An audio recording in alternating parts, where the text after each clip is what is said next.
Olá meus amigos, sejam todos muito bem-vindos ao canal Politizado. Eu sou o William Jacob e vou falar aqui da Carla Zambelli, que não cansa de passar vergonha. Eu vou colocar um videozinho aqui no final dela passando vergonha com Bolsonaro, mas nesse dia 19 ela foi tentar defender o presidente num tweet do André Figueiredo, deputado federal pelo PDT do Ceará, e passou vergonha de novo. Vou falar sobre isso, mas antes eu quero pedir a sua ajuda para que se inscreva aqui no canal, ativa aí as notificações. Se puder comentar aqui embaixo um bom dia, boa tarde, boa noite, deixar like, dislike, compartilhar, tudo isso é muito importante aqui para nós. Bom, meus amigos, no dia 19, André Figueiredo então postou no seu Twitter uma imagem, essa aqui ao lado, e escreveu o seguinte: o pibinho de Bolsonaro é uma vergonha, é o menor da América Latina, e isso no momento em que batemos recordes de exportações de petróleo, soja e ferro. Ou seja, estamos entregando o nosso pré-sal e mesmo assim nos empobrecendo. Falta de projeto e incompetência. Bom, até aqui uma crítica, como ele sempre faz ao governo Bolsonaro. Eu ativei as notificações, então tudo que o André Figueiredo posta, eu vou lá, acompanho, enfim, gosto muito do que ele tem postado lá no Twitter. E quando eu cheguei, percebi que tinha uma quantidade imensa de comentários de bolsonaristas. Achei já estranho aquilo.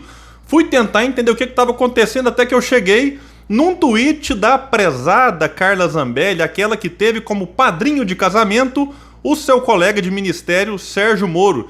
E eu vi que tinha cada comentário sem sentido, então vou trazer aqui o dela, que é igualmente sem sentido. Vejam só.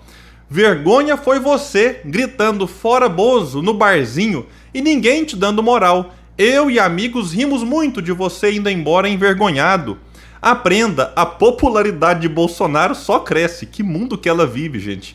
Como a economia cresceria mais não fossem os governadores, o fecha tudo dos ditadores.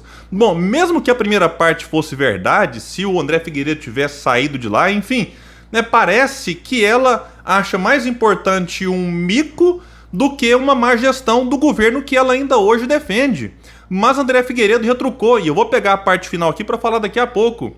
Disse ele para ela: deve ter tomado ou fumado algo bem estragado nesse barzinho e me confundido com alguém. Aliás, o efeito ainda está durando até agora, para dizer que a popularidade do seu genocida incompetente está crescendo, só se for igual a rabo de burro. Mas vamos voltar aqui agora no tweet original lá do André Figueiredo, que merece a nossa reflexão.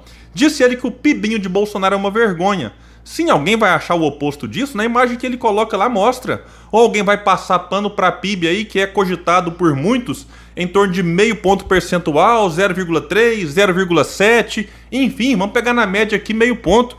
Isso é motivo de comemoração para alguém?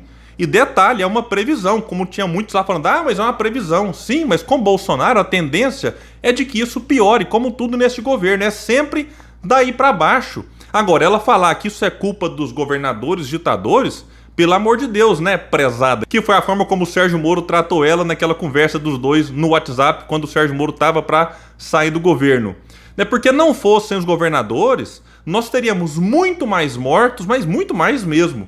O medo teria tomado conta das pessoas ainda mais, a economia demoraria mais para se recuperar. Isso é algo evidente aqui e em qualquer lugar do mundo. Então, a culpa do pibinho não é dos governadores, a culpa é do governo federal. Porque antes, quando o Bolsonaro estava na oposição e o PIB do Brasil já vinha com problemas, porque Bolsonaro não está criando, né, esse pibinho, enfim, que está tendo agora. Ele está só agravando o problema, que já vem aí ao longo de anos e anos. Né? Aí o Bolsonaro criticava quem? Criticava presidente, criticava ministro, criticava todo mundo. Aí agora que ele é o presidente, a culpa é dos governadores? Então, peraí, vamos assumir a responsabilidade do governo federal. Então o PIB poderia crescer mais neste ano, e não vai, se o governo estivesse fazendo investimento público.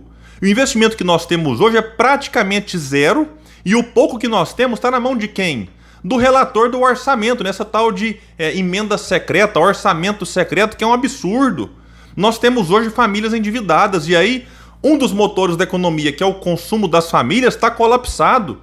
E aí o governo esboça algum movimento nesse sentido muito tímido.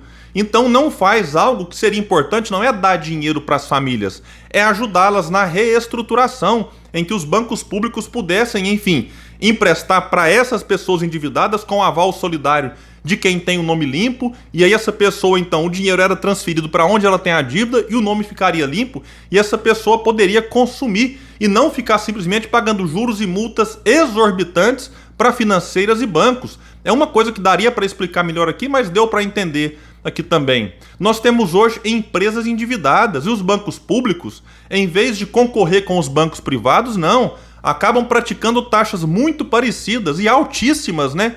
Eu sou pequeno empresário, disse várias vezes, sei bem o que é isso, e as taxas estão subindo cada vez mais. Então, nós temos uma economia estagnada, e em vez do governo entrar induzindo o desenvolvimento, não, toma medidas que acabam prejudicando.